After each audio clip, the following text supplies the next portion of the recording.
They say scouts are either clairvoyant, a little crazy, or a little lucky.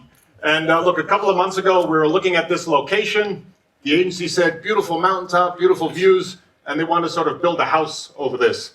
So yeah, we're a little short of funds, and we said, let's just do it outdoors, and we rolled the dice. And yeah, we either got very lucky or very clairvoyant, because what a stunning, stunning, beautiful day.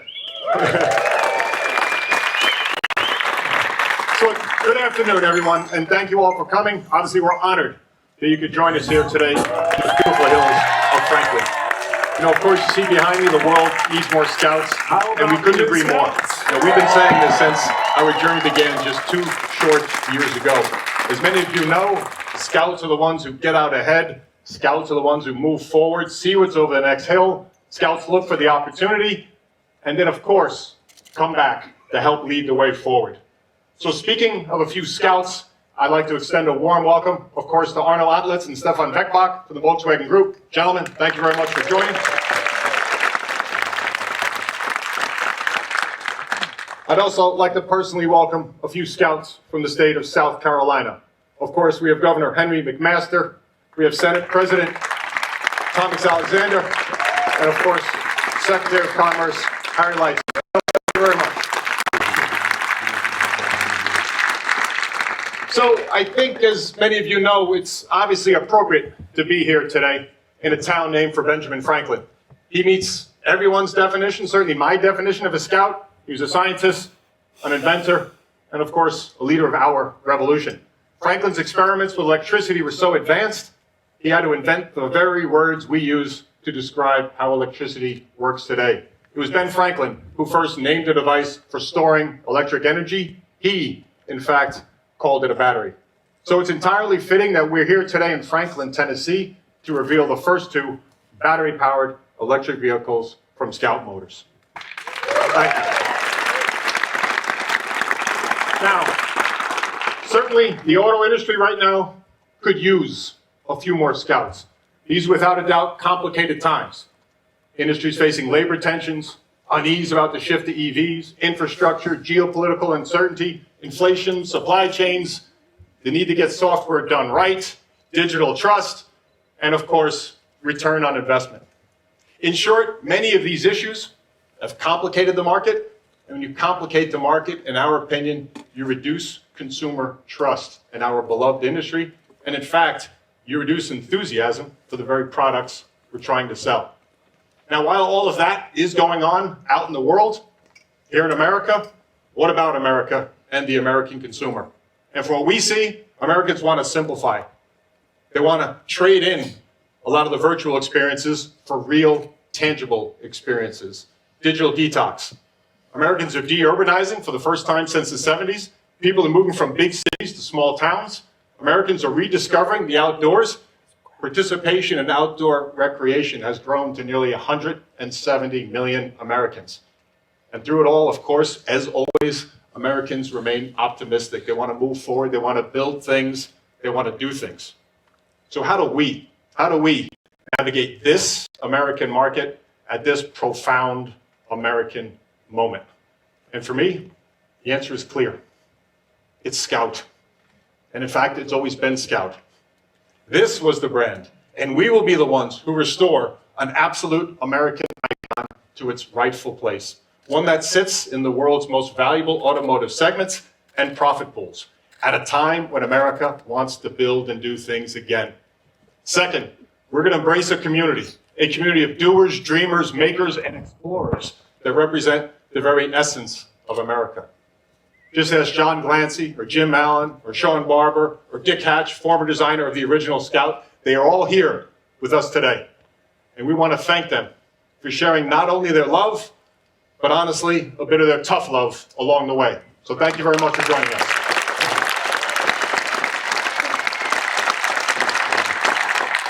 And of course, we want to take advantage of this moment in America to bring real innovation, and with it, real enthusiasm back to the US car market. And finally, we want to bring the best of the past ideals forward. Not some warmed over nostalgic haze. Real ideals like respect, community, and of course, trust.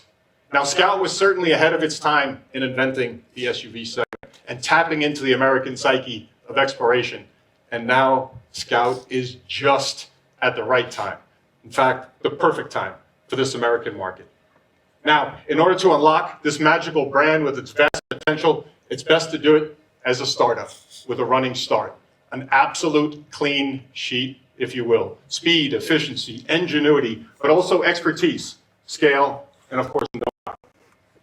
We are on time and on target at our production center in Blythewood. Governor McMaster, we're proud to build this plant on your soil with the ingenuity and the grit of South Carolinians. Our factory, as you know, is more than a factory. It's in fact a transformation. We are talking about good jobs, jobs that pay, jobs that aren't a seasonal gig with no benefits and no prospects for a career. We need to create entry-level jobs that have 40% higher disposable income compared to what's there today. In addition, we aim to provide the kind of benefits that help people to pursue their dreams, not our dreams, theirs. Training, healthcare, access to childcare. We believe that the 4,000 jobs we're creating at our production center in Blythewood will improve lives for that community. And by the way, that is the role of companies. That is the role of opportunities such as this. Our factory, of course, is not burdened with legacy costs or aging infrastructure. It allows us to be profitable after the first full calendar year of operations. That's significantly before even getting to a full second shift or third shift. That's the benefit of having our clean sheet, fixed cost base, and of course, laser focused on building a proper, profitable product business case. Scout also is an opportunity to build a stronger supply chain based on nearshoring, not offshoring. We're targeting 80% of Scout's cost base to be sourced within the region, and more than 50% of our suppliers will be located within 200 miles of Blythewood, South Carolina. This will translate into thousands of more jobs, new jobs in communities across America.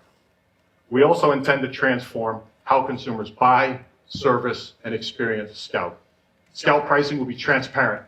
You'll be able to digitally purchase a Scout in less than 10 minutes. And one final point, our customers will never become our product. We won't sell, we won't post, we won't commercialize our customer data to anyone ever. We want to protect the customers who drive our cars, who love our cars, and interact with through our apps and through our websites. But that's, of course, what I see as the big picture. But of course, sometimes there's another picture I look at, and a small photo I keep with me. It's this photograph I'm holding here, and you can see behind me. Taken in 1980. It shows when the last Scout, when production there ended. And obviously, that was a very sad day for Scout and a very sad day for America. We strayed from the idea that American factory workers deserve their shot at the American dream. We forgot that we're all Scouts in this together. And obviously, it turns out letting others do our work for us does not work for us. So I very much, profoundly look forward to the day when we will be able to take a new photograph, a color photograph most likely, digital photograph most likely, and our brand new Scouts coming off that line in Blythewood. That will be a day we can all collectively be proud of. But getting to that day will not be easy, and it certainly will not be possible without the right products. They've got to be full-blown, proper, true Scouts, true to the original legacy. We call Scout the connection machine, and as you're about to see, connection is at the core of our brand, and of course, its DNA. Thank you very much.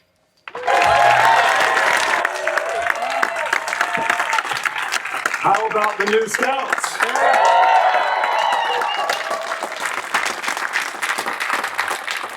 Amazing things too, to put function into the vehicle, and Scott's going to tell you about that.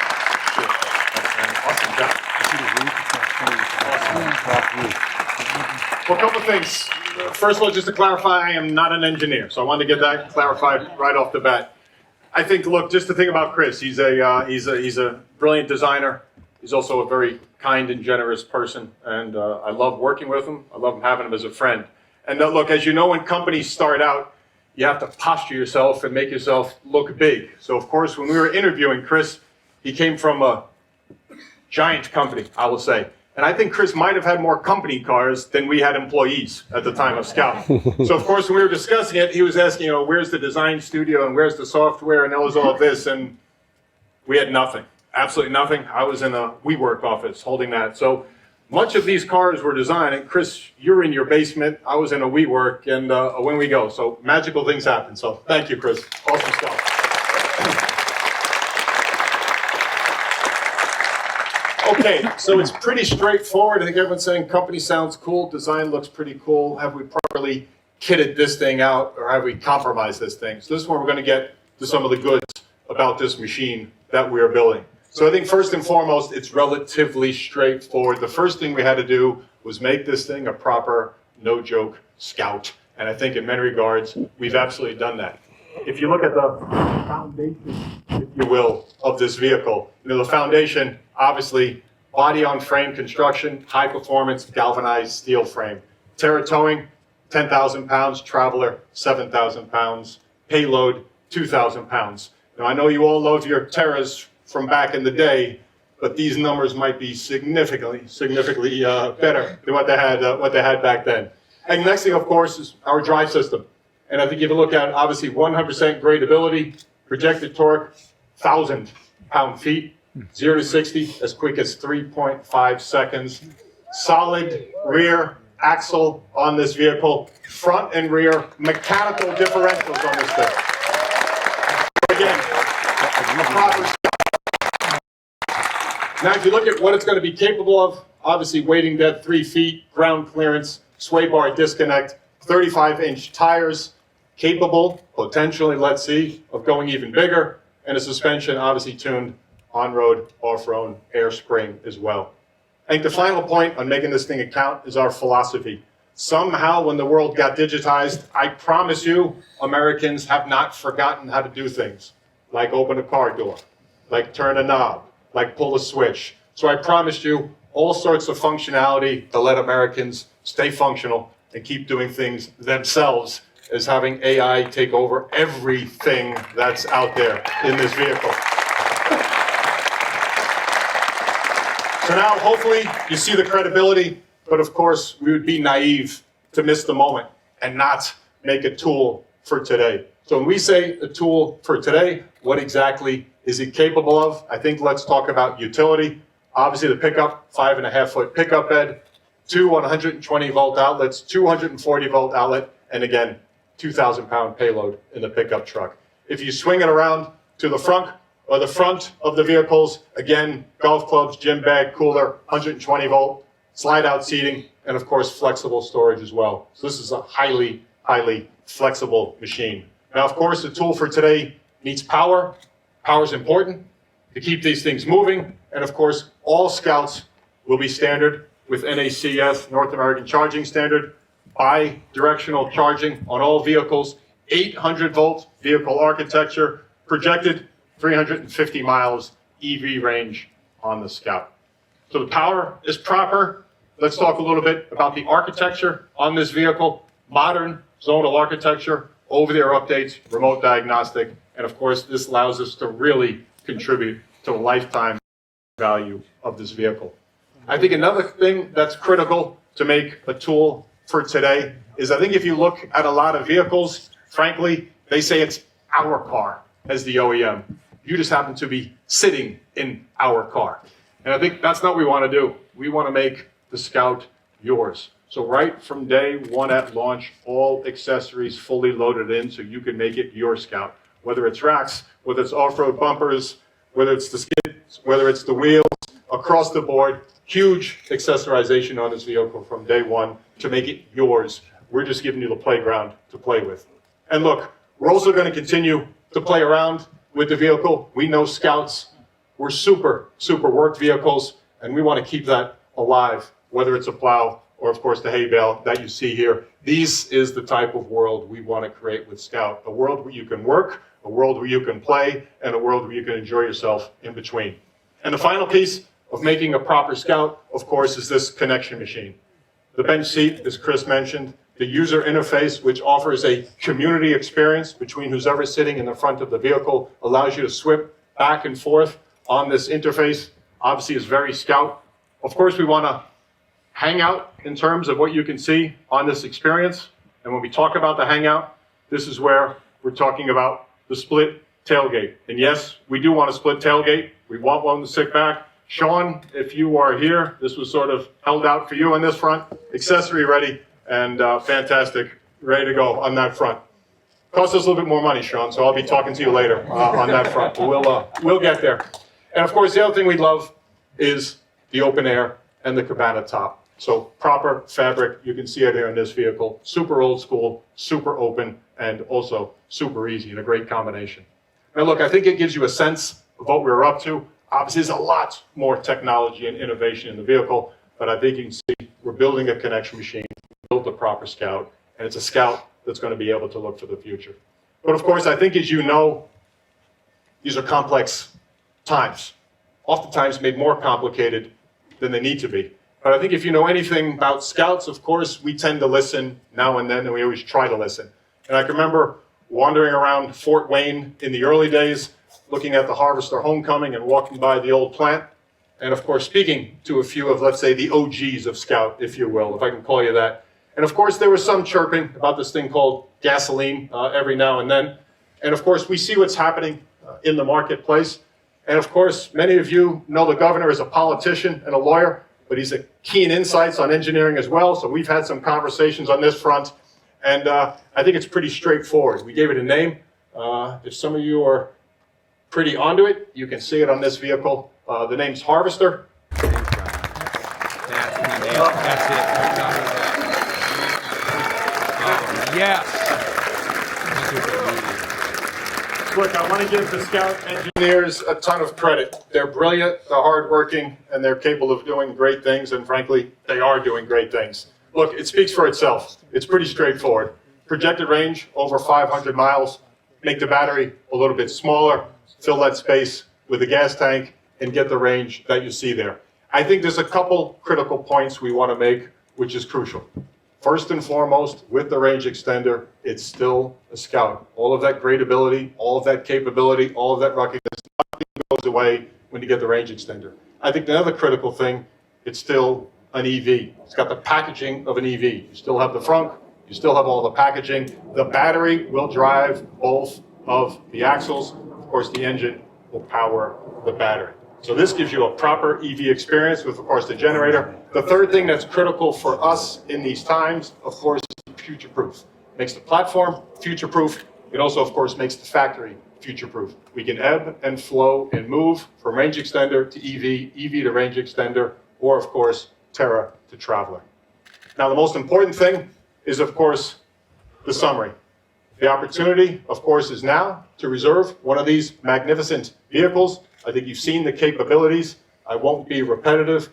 These absolute dream machines, under $60,000 with state incentives, $50,000 for this absolute magical dream machine on this front. So I want to humbly thank all the Scouts and all the Scouts to be across America for joining us here.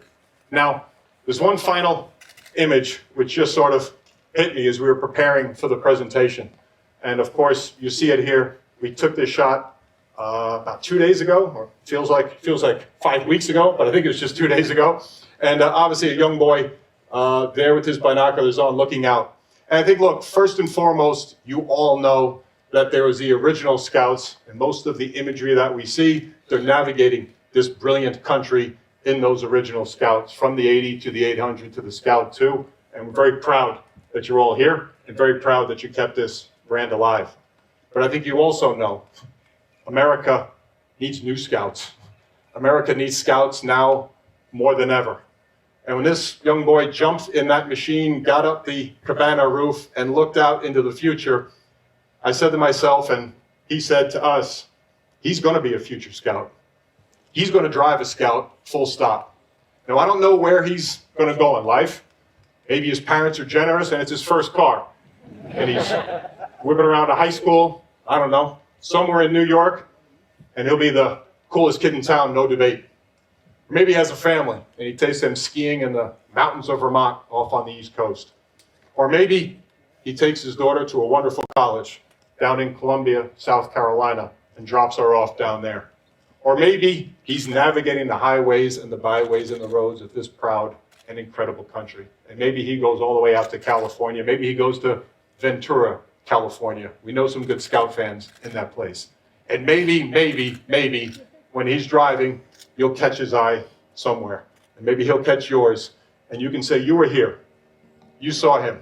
You saw him when he fell in love with Scout. And hopefully when all of you fell in love with Scout. And you can say, I was there when, I was here when. So thank you very much for joining us in this magnificent hill in Franklin, Tennessee. Thank you very, very much. Thank you.